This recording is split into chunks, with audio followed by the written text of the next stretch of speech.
ఎగువ అహోబిలం నందు వేంచేసి ఉన్న మూల విరాట్కు ఉగ్ర నరసింహస్వామి, అహోబల నరసింహస్వామి, ఓబలేశుడు అని పిలుస్తారు.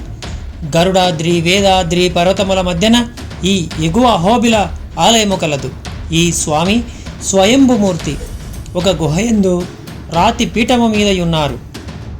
ఈ స్వామి హిరణ్యకశిపుని వధించినట్లు స్వామి ఉన్నాడు. పక్కన ప్రహ్లాదుడు ముకులిత హస్తాలతో అంజలి ఘటిస్తున్నారు. ఈ మూల విరాట్ ఎదురుగా ప్రహ్లాదుని విగ్రహం అంజలి ఘటిస్తున్నట్లుగా ఉన్నది. ఈ గుహ పక్కనే పరమశివుడు జ్వాలా నరసింహస్వామిని శాంతపరచుటకు మంత్ర రాజపద స్తోత్రము పూజించినట్లు మనకు దర్శనమిస్తున్నారు. ఈ గుహ ఎందే శ్రీరాముల వారు పంచామృత స్తోత్రముతో ఆరాధించినాడు. కావున సీత లక్ష్మణ సమేతంగా రాముల వారి విగ్రహం ఉన్నది. స్వామికి వెనుక భాగమున పడమర దిశగా ఆదిశంకరాచార్యులు ప్రతిష్ఠించిన సుదర్శన చక్రము కలదు. ఆ పక్క భాగమున చెంచులక్ష్మి సన్నిధి కలదు. గుహనందు మంటపము సుందరమైన శిల్పములతో అలరారుచున్నది. దీనిని అంతరాలయం అని కూడా అంటారు.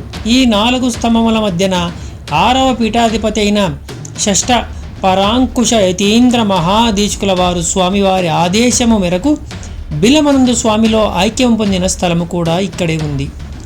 ఈ అంతరాలయమునందే 12 మంది ఆల్వారులు విశ్వక్సేనుల వారి మూల విగ్రహాలు కలవు. ఈ మంటపమును వెలుపలి మంటపములను ద్వారా పాలకులను స్వామివారి స్వప్న ఆదేశానుసారంగా కాకతీయ రాజైన ప్రతాప రుద్ర మహారాజు నిర్మించినారు. అందుకే ఉత్తర ద్వారమునందు ద్వారపాలకులు, కింద పీఠ భాగమున ప్రతాప రుద్ర మహారాజు తన పట్టపురాణితో వందనం సమర్పిస్తున్నట్లుగా మనకు దర్శనమిస్తున్నారు.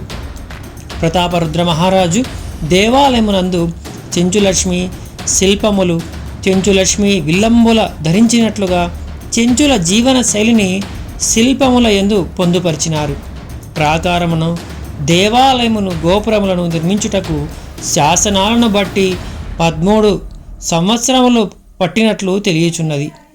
ఈ గుడికి తూర్పు దిక్కున భవనాశిని అయినది కలదు.